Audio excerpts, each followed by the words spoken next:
el programa de hoy, desde Cuba, corresponsal de EWTN citado por el Ministerio del Interior del Gobierno para un interrogatorio. Desde Nicaragua, Fiscalía acusa al padre Óscar Benavides de traición a la patria. Y en Costa Rica, un especial sobre las misiones en este país. ¿Qué es la teología del cuerpo de San Juan Pablo II? Les contamos a un día de recordar su elección como papa. Hoy es la fiesta de la santa colombiana Laura Montoya. Conoceremos más de su vida. Hola amigos, bienvenidos a su programa de noticias con enfoque católico EWTN Noticias. Soy Eddie Rodríguez Morel.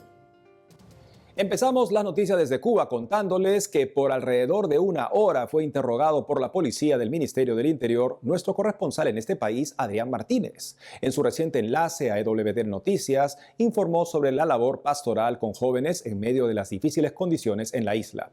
Estamos conectados con él. Adrián, ¿qué pasó en el interrogatorio? Gracias, Eddie. Perdón por la vestimenta, pero no he llegado a casa. El interrogatorio fue difícil, fue una hora con dos personas, una que era la que llevaba, decimos en Cuba, la voz cantante, la que iba hablando todo el tiempo y dirigiendo el interrogatorio. Era una mujer de unos 60 y algo de años, teniente coronel del Minin. Y luego había un señor. Ella estuvo todo el tiempo, agrediéndome verbalmente con un tono alto, mandándome a callar, no me dejaba casi hablar. Hay veces que yo quería explicar algo, porque estaban diciendo cosas que no eran ciertas, y no me dejaba ni siquiera rectificar o decir lo que yo creía. En las ocasiones que utilicé la palabra fue como poniendo un pie ahí, haciendo una fuerza para poder hablar y decir algo. Me amenazaron en varios momentos con llevarme a prisión por mis publicaciones en redes sociales.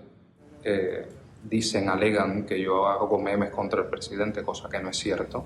De hecho, le pedí que me mostrara los memes que ella decía y no tenía nada para mostrarme. Se molestó mucho, dice que ella no me tiene que probar nada. Y yo le he dicho que ante la ley sí, que si está haciendo una acusación me tiene que probar.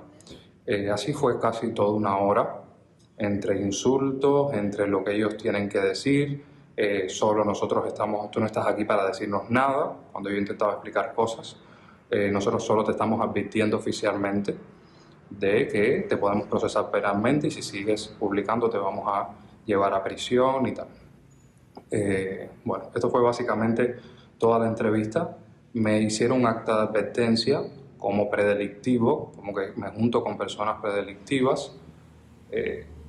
Yo no firmé el acta, me negué a firmar el acta. Ella se molestó muchísimo, pero no pudo hacer más. Me pusieron una multa de 3.000 pesos moneda nacional, según el decreto 370 de la ley vigente en Cuba, que lo que establece es que para ellos mis publicaciones están incumpliendo con ese decreto de la moral. O sea, yo estoy publicando en mis redes en contra de la moral, en contra de las costumbres, de las buenas costumbres del país y en contra de la dignidad de las personas. Para ellos mis publicaciones incumplen eso. ¿Dónde están las dignidades de las personas? ¿Quién dice cuándo una publicación o no incumple con la dignidad de las personas, la moral o las buenas costumbres? ¿Cuáles son esas buenas costumbres? Eso no existe, no está puesto en la ley. Es meramente interpretativo y lo interpretan ellos a su manera. De manera que uno queda sin ningún derecho a réplica ninguno. Yo pregunté y me dijeron que estaba más que evidente que ellos no me tenían que decir cuáles eran las costumbres ni nada de eso. Eso fue todo durante una hora. 3.000 pesos de multa, el acta de advertencia y las amenazas. Yo estoy tranquilo, estoy feliz, sobre todo porque al salir de la estación, encontrarme a una gran familia, a 4 de los sacerdotes que pudieron estar, la oración de muchos que quisieron estar y no pudieron y se comunicaron conmigo, laicos, católicos, otros jóvenes que habían sido citados a la misma hora y que ya habían salido de la estación. De eso se trata, ¿no? La iglesia es una gran familia, de cuidarnos y apoyarnos todos. Y yo siento que he recibido todas las oraciones y que el Señor ha estado conmigo este tiempo. Gracias, Adrián. Ahora les contamos toda la historia de lo acontecido con este corresponsal en Cuba. Me encuentro en La Habana Vieja. Detrás de mí, la Santa Metropolitana Iglesia Catedral de La Habana. Él es Adrián Martínez Cádiz, corresponsal de EWTN Noticias en La Habana, Cuba. El pasado 19 de octubre avisó desde su cuenta de Facebook haber sido citado por el Ministerio del Interior del Gobierno Comunista de Cuba para un interrogatorio. Aquí minutos antes de la cita. Un saludo a todos. Estoy en el Vedado, en La Habana, Cuba. Voy a salir ahora en instantes para la estación de policía de Zapata y C, donde he sido citado hace 2 días para un interrogatorio por parte de la Seguridad del Estado del Ministerio del Interior de Cuba. Voy no por voluntad propia, voy porque he sido citado y por ley debo asistir. Si no incumplo, caigo en un delito que se llama aquí desacato, en el cual puedo ser procesado penalmente. Por eso estoy obligado a asistir al interrogatorio. En la víspera publicó la citación que recibió en su casa de parte del Ministerio del Interior para un interrogatorio en la unidad de policía de Plaza de la Revolución. Antes de presentarse a la policía, planteó una hipótesis que explicaría la citación. A inicios de octubre, antes de unirse al equipo de EWTN en su Facebook, Martínez informó sobre la detención de 2 feligreses católicos tras protestas contra el régimen a fines de septiembre. Estos interrogatorios suelen durar, depende del tipo de interrogatorio, depende de lo que te quieran decir o tal. Yo me imagino que como en otras ocasiones ha pasado con gente de la iglesia, pueda durar más de 2 horas. Aquí lo común, que no estoy diciendo que sea lo que vaya a pasar, aunque lo más probable es que te intenten chantajear, es que intenten amenazarte. Ya yo he sido amenazado anteriormente para que dejara de publicar en mis redes sociales contra el gobierno. Esto más o menos lo que hace. Voy a ver al oficial Carla, que es el seudónimo, nunca son sus nombres reales, ellos lo cambian. Pero bueno, según ellos, en la citación me cita la oficial Carla para hacer una entrevista, que es el supuesto motivo de la citación. Todos sabemos en Cuba que estas supuestas entrevistas al final son interrogatorios para esto, para querer intimidar y sacar información y chantajear. El joven comunicador ya fue interrogado por la policía cubana en 3 ocasiones anteriores con distintos argumentos. En una ocasión fue el regreso de su viaje a Estados Unidos. En ambos casos lo amenazaron para que deje de publicar en sus redes las protestas y acciones del gobierno de Miguel Díaz-Canel. Adrián Martínez, corresponsal de EWTN Noticias, desde el 12 de octubre último, también se desempeña como secretario ejecutivo de la Pastoral Juvenil en La Habana. Esta semana la policía citó a otros jóvenes de la Pastoral Juvenil a advertirles que no se junten con él. A 9:55 de la mañana, hora Cuba, Adrián se presentó a la estación policial.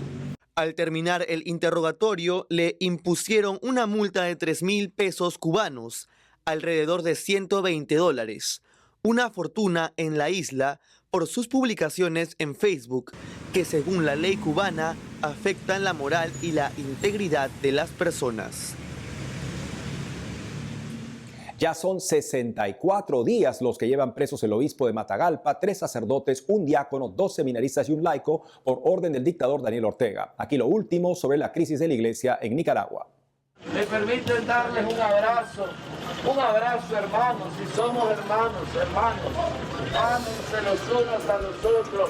General, me permite darle un abrazo, general, somos hermanos. No preciso ni decir todo esto que te digo. El padre Óscar Benavides, preso en la cárcel de torturas del Chipote, ha sido acusado por la Fiscalía nicaragüense por un grave delito contra el país. Hace poco más de un mes en EWTN Noticias les contamos la historia del padre Benavides, detenido en su diócesis este año, pocos días antes del arresto grupal de otros presbíteros en Matagalpa. Aquí los detalles de la situación del sacerdote. El padre Óscar Benavides, párroco de la Iglesia Espíritu Santo del municipio de Mulucucú, fue arrestado el pasado 14 de agosto por la policía tras salir de una misa. Ahora ha sido formalmente acusado de los supuestos delitos de conspiración para cometer menoscabo a la integridad nacional, conocido como traición a la patria, y de propagación de noticias falsas, según el medio local Nicaragua Investiga. El fiscal que acusa al padre Óscar Benavides es Manuel Rugama, señalado por los opositores de ser un verdugo de los presos políticos. A medios nicaragüenses, Rugama manifestó que cuenta con las pruebas suficientes y pertinentes contra el sacerdote. El padre Óscar llevaba 13 años ejerciendo su ministerio. Fue ordenado en el 2009. Es originario de San Isidro, en Matagalpa. En mayo de 2022 fue enviado en calidad de misionero a la diócesis de Ciuna. Lo nombraron párroco en la parroquia Espíritu Santo, en la localidad de Mulucucú. Lo último que se supo de él fue que el pasado 14 de agosto terminó de celebrar la misa en la Capilla Concepción de María y en su homilía habló sobre la persecución a los profetas. Saliendo de la misa fue detenido por la policía. Lo bajaron de su auto y se lo llevaron sin darle explicaciones en ese momento. El delito al que fue acusado el padre Óscar Benavides está tipificado en la ley nicaragüense como un delito penalizado entre 2 y 6 años de prisión. Sin embargo, el abogado y ex trabajador del Poder Judicial, Yader Morazán, explicó al medio La Voz de América que la ley es totalmente ambigua y jurídicamente inaplicable. Me permiten darles un abrazo hermanos, si somos hermanos, ámense los unos a los otros. General, me permite darle un abrazo, general, somos hermanos. No preciso ni decir todo esto que te digo. La parroquia Santa Rosa de Lima en Pocosol, al norte de Costa Rica, sufrió el miércoles 19 de octubre la profanación de su sagrario, el robo de hostias consagradas y varios objetos litúrgicos. La diócesis de Ciudad Quesada, a la cual pertenece la parroquia, informó en un comunicado diocesano que, en horas de la madrugada, colaboradores de la parroquia Santa Rosa de Lima Pocosol se percataron del robo del equipo de sonido, vasos sagrados y una custodia. Asimismo, el sagrario del templo fue forzado y se llevaron las hostias consagradas. El párroco padre Jason Gerardo Ortiz Marín realizará un acto de desagravio que consiste en una oración de reparación el sábado 22 de octubre en la parroquia. Y ahora más noticias de la iglesia en Costa Rica, esta vez con un especial sobre las misiones. Nuestra corresponsal Anastasia Telles nos cuenta. Hola amigos, aquí en las afueras del templo votivo en San José, en donde se celebró una Santa Eucaristía presidida por el nuncio apostólico con motivo del mes de las misiones. Aquí se reunieron diferentes agrupaciones misioneras de nuestro país. A continuación escucharemos a la hermana Aurora Mora, misionera comboniana. Y así tenemos los demás mártires. También hemos querido representar con Monseñor Báez, los de Nicaragua, que están sufriendo un martirio temporal día a día en este tiempo que están siendo secuestrados. Y día a día esperan ese encuentro con el Señor porque saben lo que les espera. Eso ellos lo tienen seguro. Como Monseñor Romero decía, sé que me matarán, pero cuando esté muerto hablaré mucho más que antes cuando estaba vivo.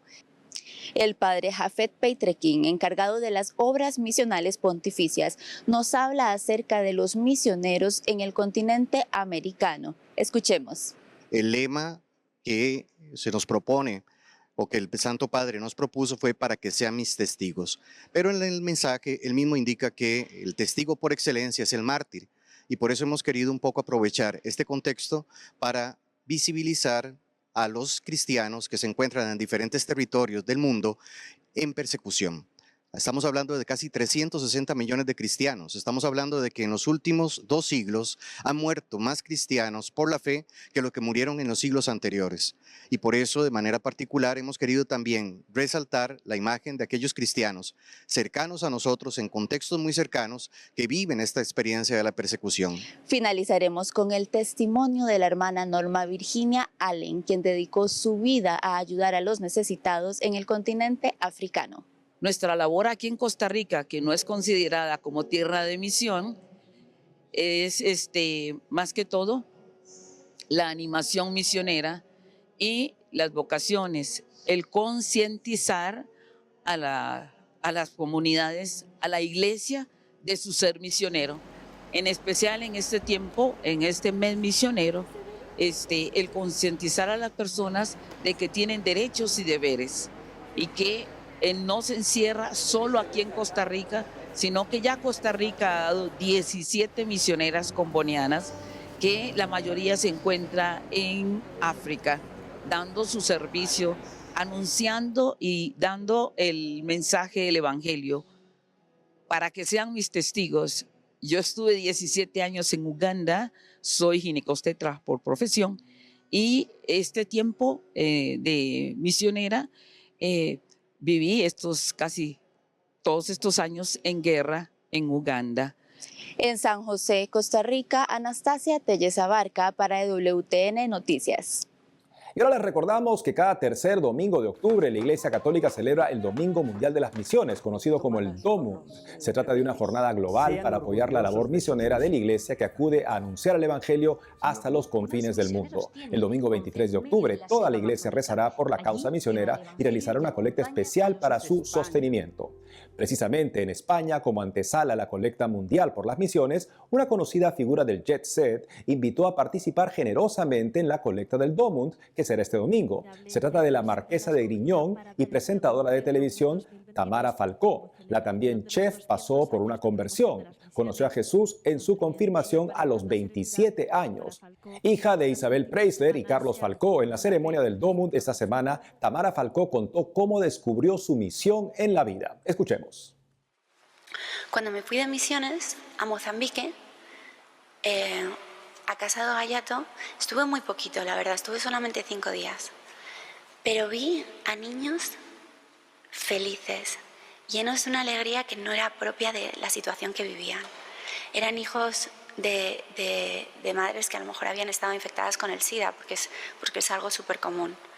Huérfanos que básicamente tenían para comer los 7 días de la semana una pasta, que era una especie de harina, que hacían con agua, pero te la servían con una alegría. O sea, bueno, el caso que pensé, ¿cuál es la diferencia? O sea, ¿cómo puede ser? ¿Cómo puede ser que frente a todo esto estos niños estén bien y yo vaya de repente a los sitios más donde la gente se supone que tiene más, guapos, ricos, todo, famosos, no sé qué, y la gente se suicide? Y pensé, es que Dios está con los que sufren. Y estas miserias la gente no las ve. Así que ahora, la verdad, a partir de entonces entendí mi misión, que era llevar a Cristo a todos los lugares, incluidos a esos sitios que parecían más frívolos, porque la gente tiene almas también, y también son hijos de Dios.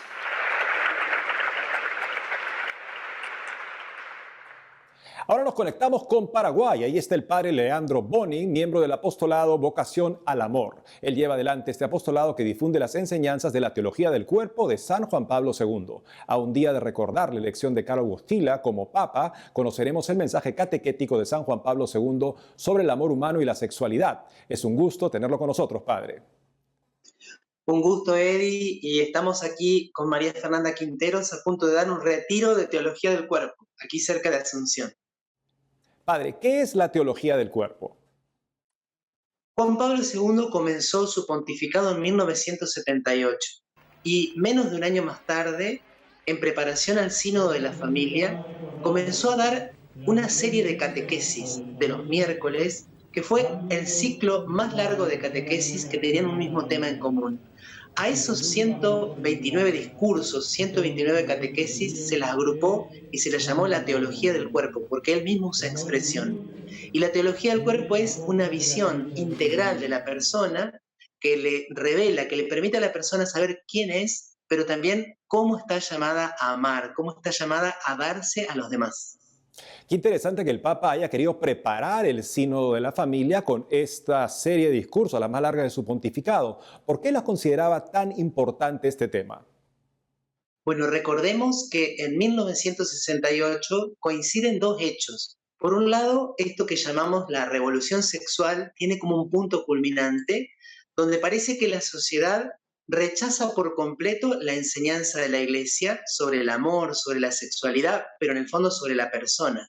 Y en ese mismo año, Pablo VI publica una encíclica muy importante que se llamó Humane Vitae, donde recordaba la enseñanza de la Iglesia sobre la ilicitud de recurrir a los métodos anticonceptivos. Esa encíclica fue muy rechazada, tanto fuera como dentro de la iglesia. Y Juan Pablo II se dio cuenta que el rechazo provenía porque el hombre ya no sabía quién es, porque muchas veces nosotros no sabemos quiénes somos. Se rechazaba la enseñanza moral porque en el fondo habíamos perdido el rumbo en cuanto a la identidad. Entonces dijo Juan Pablo II, yo les quiero recordar de dónde venimos, por qué en nuestro corazón hay esta lucha entre el bien y el mal, entre deseos nobles y deseos que no son tan buenos, y hacia dónde vamos, cuál es el destino del cuerpo, cómo estamos llamados a vivir en la resurrección. ¿Cómo nos ayuda esta teología del cuerpo a distinguir el amor auténtico, padre? Bueno, Juan Pablo II también se dio cuenta, ya siendo obispo, siendo cardenal, que muchas veces bajo la palabra amor lo que se escondía no era un verdadero amor, sino que era el uso. Entonces Juan Pablo II dice, ¿dónde podemos aprender a amar si no es volviendo al origen, volviendo al principio?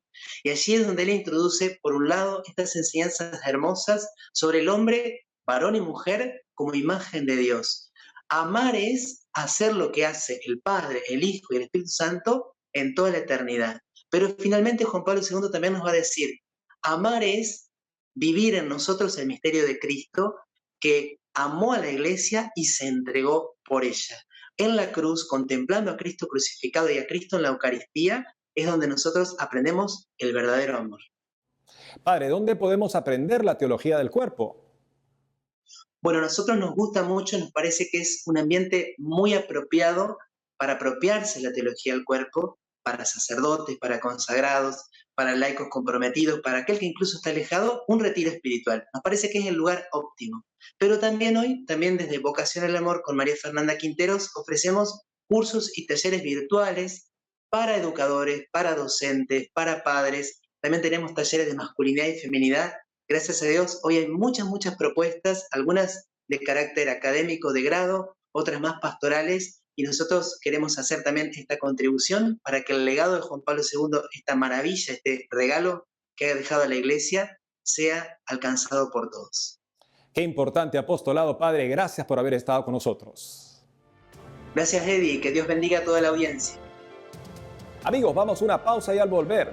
Hoy es la fiesta de la santa colombiana Laura Montoya. Conoceremos más de su vida. Ya regresamos con más noticias con Enfoque Católico.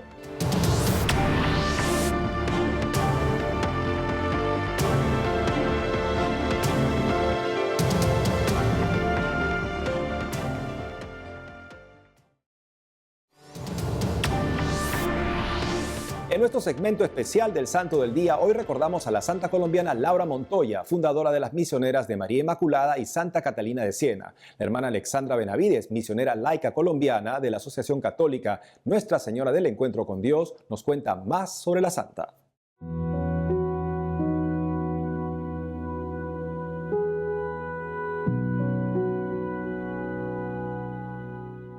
Bueno, una misionera colombiana, la primera santa colombiana. Tenemos el orgullo de tener la primera santa colombiana canonizada en el año 2013, que dedicó toda su vida a trabajar por la salvación eterna de los indígenas, civilizarlos en el orden sobrenatural, que conocieran a Dios, el amor de la Santísima Virgen que tenía hacia ellos y las misericordias que Dios tenía destinada para toda esa población tan vulnerable, mucho más en aquel entonces, 1917, 1900. Ella empezó su misión en 1914. Ella entró en un proceso de catequización, respetando ciertamente las costumbres, pero llevando esa buena nueva del Evangelio, donde el único mediador, Jesucristo, entre Dios y los hombres, formó parte ya para siempre de todos los sitios de misión donde ella estuvo. Yo diría que la virtud que la define por excelencia es la heroicidad en la confianza de Dios. Realmente era una mujer con una fe impresionante. Ciertamente Dios le concedía todo, era una mujer supremamente humilde, basaba su confianza en la bondad de Dios. Yo creo que si Laurita Montoya está entre nosotros, pues creo que diría que repartamos el amor de Jesús y de la Virgen entre todos nuestros hermanos. Ella no se quedó en su egoísmo y en su confort, sino que salió a evangelizar.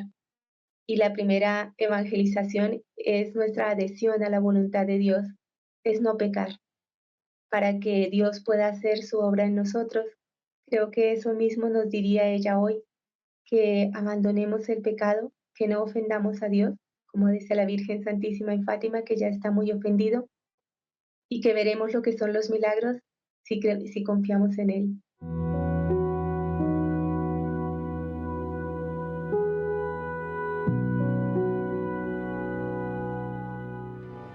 Y eso es todo por hoy, amigos. Gracias por haber estado con nosotros. No dejen de seguirnos en las redes sociales y también de lunes a viernes a las 12 del mediodía, hora de Miami, por Radio Católica Mundial en su programa Más que Noticias. Hasta entonces.